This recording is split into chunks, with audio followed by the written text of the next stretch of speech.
देखिए अब lecture 8 part 1 है, इसको हमने डिस्कस करना है। देखिए इंटीग्रल के ये जो इंटीग्रल होते हैं इसके दो टाइप होते हैं। एक को इनडेफिनिट कहते हैं यानी इनडेफिनिट इंटीग्रल, और दूसरे को बोलते हैं डेफिनेट इंटीग्रल।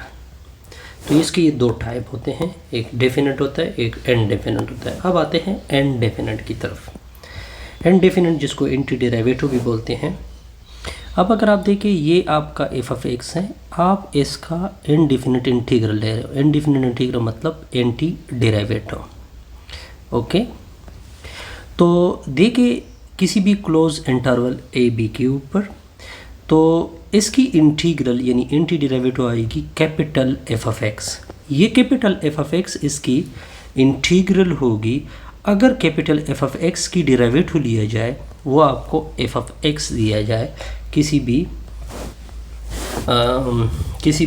क्लोज इंटरवल ए और बी की तरफ। लेकिन एक बात देखिए, दो चीज़ें, एक चीज़ हमने ये नोट की, ये स्मॉल एफ ऑफ एक्स है, इसकी इंटीग्रल क्या आ गई, कैपिटल एफ ऑफ एक्स। क्या आ गई, capital F of x. Integral मतलब एंटी डेरिवेटिव, इसका दूसरा नाम क्या है, एंटी डेरिवेटिव। एक चीज़ तो ये होगी।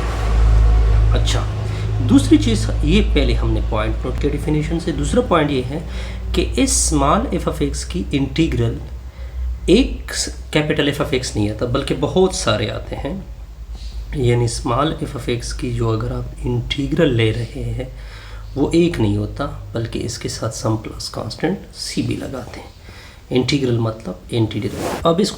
अब इसको नोटेशन की सूरत में किस तरह लिखते हैं, देखिए ये इंटीग्रल है F of x d x लिखा हुआ है। हमने क्या कहा कि इसकी इंटीग्रल होती हैं कैपिटल एफ ऑफ एक्स। वो इंटीग्रल यूनिक नहीं होती, प्लस सी लगाते हैं। यहाँ पे 1 2 कोई भी फ्रैक्शन वैल्यू भी आ सकती है, कोई भी रियल नंबर आ सकता है। इसको बोलते हैं इंटीग्रेंट, इसको बोलते हैं इंटीग्रल, इसको बोलते हैं विद रिस्पेक्ट टू एक्स। यानी आप जो इंटीग्रल ले रहे हैं वो किसके विद रिस्पेक्ट ले रहे हैं, एक्स के विद रिस्पेक्ट। ये समथिंग था। इसके अलावा ये यहाँ पे आपको ये कहा है कि उसको एंटी डेरिवेटिव भी कहते हैं। अब कुछ लॉज हैं जो कि हमने प्रूफ करने हैं। सबसे पहले लॉ क्या है, सबसे पहले टेबल में क्या है कि इंटीग्रल एक्स की पावर ए जो है डी एक्स, इसकी इंटीग्रल होती है 1/a + 1 एक्स की पावर a + 1। a को -1 नहीं होना चाहिए। इसका प्रूफ किस तरह करते हैं, प्रूफ बड़ा सिंपल है कि हम इसकी डेरिवेटिव ले लेंगे, इससे ये एक्स पावर a आना चाहिए, तब ये इंटीग्रल होगा। यानी 1/a + 1 की डेरिवेटिव लेते हैं, ठीक है, तो पावर आगे आएगा। 1/a + 1 को बाहर कर दोगे तो a + 1 आगे आएगा। a + 1 में से एक सब्ट्रैक्ट होगा, ये दोनों कैंसिल होंगे, तो ये दोनों भी कैंसिल। क्या रिजल्ट आ गया, एक्स पावर a। इसका मतलब है कि अगर इंटीग्रल लिया जाए एक्स पावर a का तो उसका रिजल्ट होगा 1/a + 1 एक्स की पावर a + 1, फिर सम कांस्टेंट c भी लगाओगे। बहरहाल इसके साथ प्लस ही होता है, लेकिन c की डेरिवेटिव हम क्या लेते हैं, 0 लेते हैं। ओके, ये ओके। अब आते हैं टेबल 2 में कि अगर इंटीग्रल 1/x हो dx हो, इसकी इंटीग्रल होती है natural log of x + c। अब इसको भी प्रूफ करते हैं। प्रूफ करने के लिए आपने राइट साइड की डेरिवेटिव लेनी है। राइट साइड की डेरिवेटिव से ये 1/x आना चाहिए। तो d/dx of natural log of x अलग, d/dx ऑफ c अलग। तो अब देखिए नेचुरल लॉग की डेरिवेटिव क्या होगी, 1/x, कांस्टेंट की डेरिवेटिव क्या होगी, 0। आप देख सकते हैं कि ये 1/x होगा। ये किसकी डेरिवेटिव आ गई, natural log of x + c की।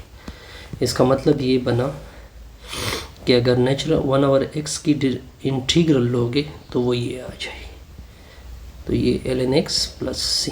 आसान। अब देखते जाइए, अगर इंटीग्रल e⁻x और dx लिया जाए तो ये होता है e⁻x + c। इसका भी बड़ा सिंपल सा प्रूफ है।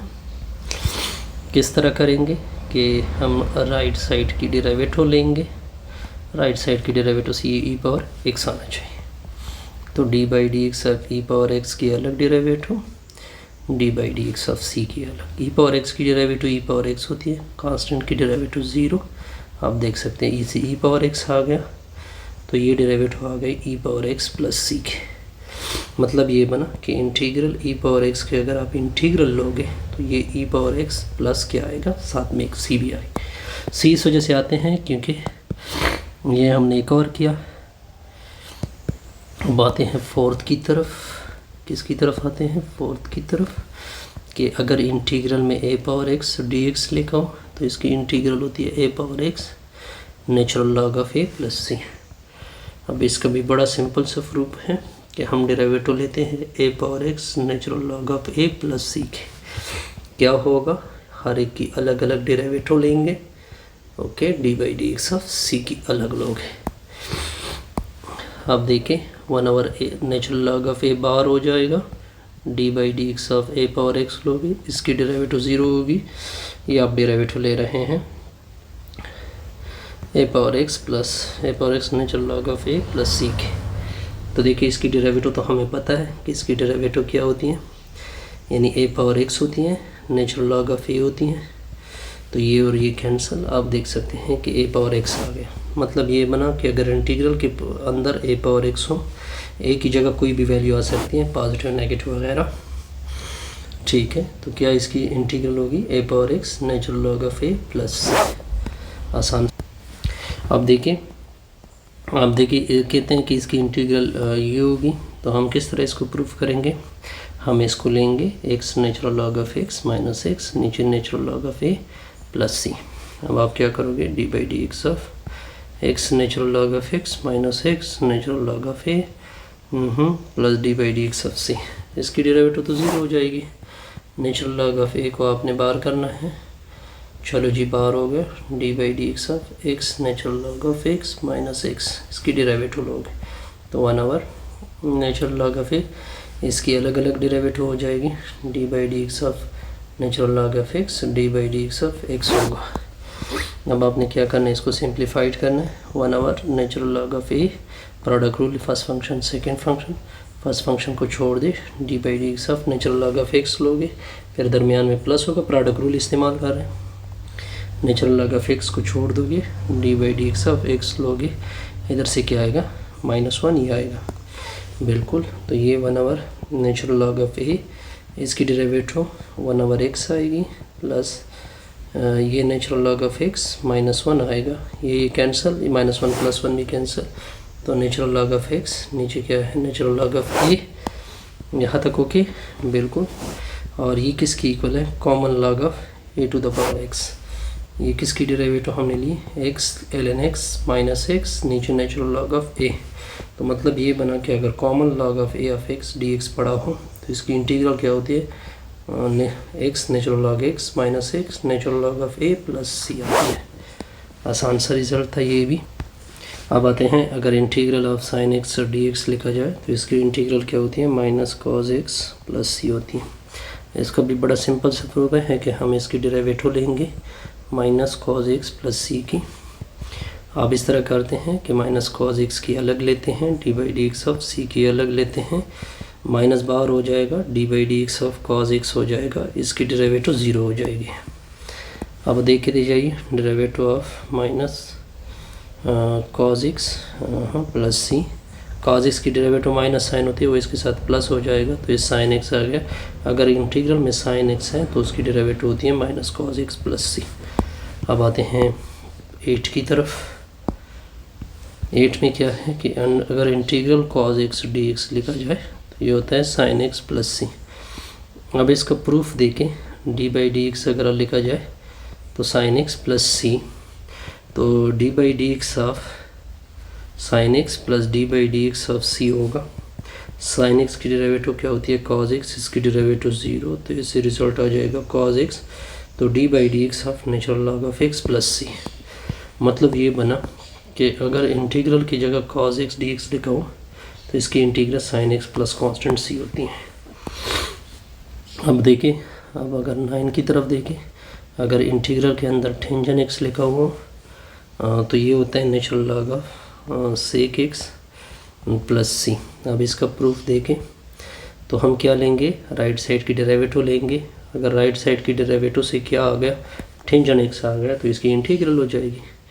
तो d by d x of natural log of sec x, okay, plus c. तो ये क्या होगा, d by d x of natural log of sec x plus d by d x of natural log of c. तो ये 1/, क्या हो जाएगा, sec x आ जाएगा। गुड। फर्दर सेक एक्स की डेरिवेटिव क्या होती है, सेक एक्स टेंजेंट एक्स होती हैं। फिर कांस्टेंट की डेरिवेटिव ये और ये कैंसिल, तो क्या आ जाएगा, टेंजेंट एक्स। अब आप देख सकते हैं कि अगर इंटीग्रल में टेंजेंट एक्स हो तो इसकी इंटीग्रल होगी natural log of sec x plus c. आसान था। अब देख दीजिए, अगर इंटीग्रल में 10 की तरफ देखें, अगर इंटीग्रल में कॉट एक्स लिखा हुआ तो डी एक्स, इसकी इंटीग्रल होती है natural log of sine x plus c होती है। हम इसकी डेरिवेटिव लेंगे, प्रूफ आसान है कि D by d x of natural log of sine x, ये साइन है, फिर प्लस सी। अब देखें इसकी डेरिवेटिव होती है 1/sin, फर्दर साइन एक्स क्या होता है, काज एक्स होता है, इसकी डेरिवेटिव 0 होती है, तो इसे काज बाई साइन आएगा। तो काज बाई साइन को क्या बोलते हैं, कॉट एक्स बोलते हैं। तो इस तरह ये हो जाएगा, ओके। अब अगर 11 हो, 11 क्या है, integral of sec x d x लिखा हो तो इसकी इंटीग्रल होती है sec x plus tangent x plus c. अब इसकी प्रूफ को देखें तो अगर मैं डेरिवेटिव ले लूँ natural log of sec x plus 10x plus c की, तो इसकी डेरिवेटिव होगी natural log of sec x plus 10x, okay, plus d by d x of c हो जाएगा। अब देखते जाइए, तो ये 1/, सेक एक्स प्लस 10x। अब सेक एक्स की डेरिवेटिव क्या होती है, सेक एक्स टेंजेंट एक्स, और फिर टेंजेंट एक्स की डेरिवेटिव क्या होती है, सेक स्क्वायर एक्स। फिर कांस्टेंट की डेरिवेटिव क्या होगी, 0। ऐसे मैं सेक एक्स कॉमन कर दूंगा तो ऊपर आ जाएगा sec x plus tangent X, नीचे आ जाएगा sec x plus tangent X, और ये आपस में कैंसिल। तो आप देख सकते हैं कि इससे क्या आ जाएगा, सेक एक्स। तो मतलब ये बना, अगर सेक एक्स इंटीग्रल में हो तो इसका रिजल्ट होता है natural log of sec x plus tangent x plus c होता है। अब देखते जाइए, देखिए ये मैंने डायरेक्ट किया है। अब आपके सामने है कि आप सबका इंटीग्रल डेरिवेटिव लोगे, ठीक है, तो इस तरह आपका रिजल्ट सामने आ जाए।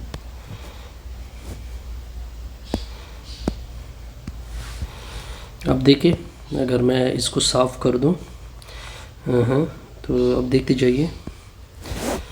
अब देखिए, अगर मैं इसको ले लूं कि अगर इंटीग्रल के अंदर 1 + x² dx लिखा हो, इसकी डेरिवेटिव होती है टेंजेंट एक्स प्लस सी होती है, टेंजेंट इनवर्स एक्स प्लस। अब इसकी डेरिवेटिव लेंगे tangent inverse x plus c की, तो टेंजेंट इनवर्स की डेरिवेटिव क्या होती है, 1 + x² होती है। कांस्टेंट की डेरिवेटिव क्या होती है, 0 होती है। तब अगर अब ये इंटीग्रल के अंदर होगा तो इसकी इंटीग्रल ये आ जाएगी। सिमिलरली ये आप 14 को देख सकते हैं कि क्या लिखा हुआ है, इंटीग्रल 1 डिवाइडेड बाय क्या लिखा हुआ है, 1 - x² √dx लिखा हुआ है। इसकी इंटीग्रल होता है sine inverse plus x plus c. अब हम क्या लेंगे इसकी प्रूफ के लिए, कि इसकी डेरिवेटिव लेंगे। इसकी डेरिवेटिव क्या होती है, हमें पता है कि 1 / 1 - x², इसकी डेरिवेटिव 0। अब अगर ये इंटीग्रल के अंदर हो तो इसकी इंटीग्रल ये होगी। आसान सा रिजल्ट है, इसमें कोई कन्फ्यूजन नहीं। अब आते हैं नेक्स्ट की तरफ। ये डायरेक्ट है, इस वजह से मैं डायरेक्ट कर रहा हूँ। अब देखते जाइए, अगर आप इसकी डेरिवेटिव लोगे तो इसकी डेरिवेटिव ये आती है। कांस्टेंट डेरिवेटिव क्या होगी, sign hyperbolic integral of sine hyperbolic x dx, इसकी इंटीग्रल होती है कॉस हाइपरबॉलिक एक्स प्लस सी। हम इसकी डेरिवेटिव लेंगे प्रूफ के लिए, cos hyperbolic x plus c की। कॉस हाइपरबॉलिक एक्स क्या होता है, साइन हाइपरबॉलिक एक्स, कांस्टेंट की क्या होती है 0। अब अगर इस इंटीग्रल के अंदर हो तो इसको कॉस हाइपरबॉलिक कहते हैं। कॉस हाइपरबॉलिक क्या होता है, साइन हाइपरबॉलिक। इससे हमारी ये वीडियो क्या हो जाएगी, कंप्लीट। ओके।